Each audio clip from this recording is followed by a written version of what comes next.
আসসালামু আলাইকুম অষ্টম শ্রেণীর প্রিয় শিক্ষার্থীরা, আজকে আমরা তোমাদের ইংলিশ বইয়ের 21 লেসন 2 ওয়ার্ড অন সলিটিউড নিয়ে আলোচনা করব। তো আমরা এখানে এই নাম্বারে দেখতে পাচ্ছি দেওয়া আছে read and recite the poem.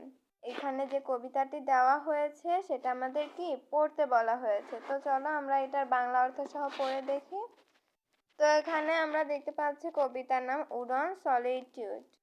এখানে দেওয়া আছে হ্যাপি দি ম্যান, সুখী সেই মানুষ, হুজ উইশ অ্যান্ড কেয়ার, যার ইচ্ছা এবং যত্ন, এ ফিউ কিছু, প্যাটার্নাল পৈতৃক, অ্যাক্রেস বাউন্ড কিছু পৈতৃক জমিতে, content two brother his native air, তার স্বদেশীয় বাতাসের নিঃশ্বাসে সে কিন্তু সন্তুষ্ট, ইন হিজ ওন গ্রাউন্ড তার নিজের জমিতে, হুজ হার্স উইথ মিল্ক, এখানে যে হার্স মানে বোঝানো হয়েছে গরুর পাল যেটাকে বলে তাই সেটা, তো দিয়ে কি দুধ দেয়, হুজ ফিল্ডস তার মাঠে, উইথ ব্রেড সাথে রুটি রুজি যে তার হয়, যেমন সে তো ওই মাঠ থেকে যে ফসল ফলায় সেগুলো বিক্রি করে বা সেগুলোই কিন্তু সে খায়, সেটা বোঝানো হয়েছে।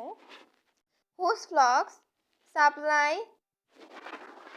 হিম উইথ অ্যাটার, তো তার যে ভেড়ার পাল তাকে সাপ্লাই দেয় কি, মানে সাপ্লাই বলছে সাপ্লাই দেয় কি তাকে পোশাক দেয়। তো হুজ ট্রিজ তার গাছ, ইন সামার গরম গ্রীষ্মে কি দেয়, উইল হিজ স্লেড মানে গ্রীষ্মে তাকে ছায়া দেয়, ইন উইন্টার ফায়ার এবং শীতে আগুন দেয়। এখানে কিন্তু আমরা যেমন গাছের গুঁড়ি বা গাছের থেকে যে কাঠটা বের হয় তা কিন্তু আমরা পুড়িয়ে কি আগুন পাই শীতে, সেটা বোঝানো হয়েছে। ব্লেসড, ব্লেসড অর্থ ধন্য। হু ক্যান আনকনসার্নডলি ফাইন্ড, সে ধন্য তার যে জমিতে বা তার স্বদেশীয় নিঃশ্বাসে, হাওয়ার্স তার ঘন্টা, ডেজ দিন, অ্যান্ড ইয়ার বছর, স্লাইড সফট অলওয়েজ কোমলভাবে চলে যায়, ইন হেলথ সুস্থতার মধ্যে, অফ বডি তার শরীর কি সুস্থতার মধ্যে, প্লেস অফ মাইন্ড তার আনন্দ ঘন মনের মানে তার মনের মাধ্যমে, কুইল্ট বাই ডে তার দিনগুলো। তারপরে আমরা একটু দেখি এখানে আরো কিছু আছে। এখানে কি আছে, সাউন্ড স্লিপ বাই নাইট রাত্রে কি স্টাডি অধ্যবসায়, অ্যান্ড ইলস তার প্রশান্তিতে কি ঘুম হয়, টুগেদার একত্রে, মিক্সড সুইট রিকেকশন তো তার কি একসাথে বসে তার যে মিষ্টি মধুর সম্পর্ক, মানে এখানে পরিবারের সাথে বসে কথা বলার বিষয়টা বোঝানো হয়েছে।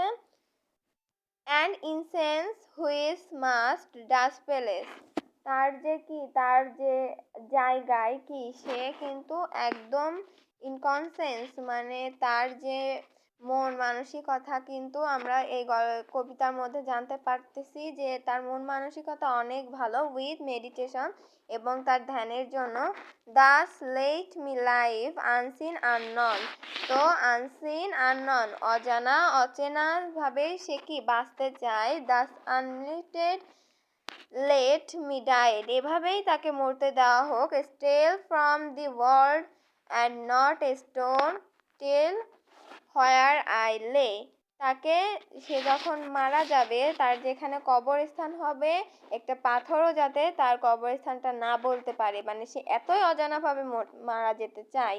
তো এটা কি আলেকজান্ডার পপ লিখেছেন, তিনি একজন অনেক বড় সাহিত্যিক। তো আজকের ভিডিওতে এই পর্যন্ত, দেখা হবে পরের ভিডিওতে। আসসালামু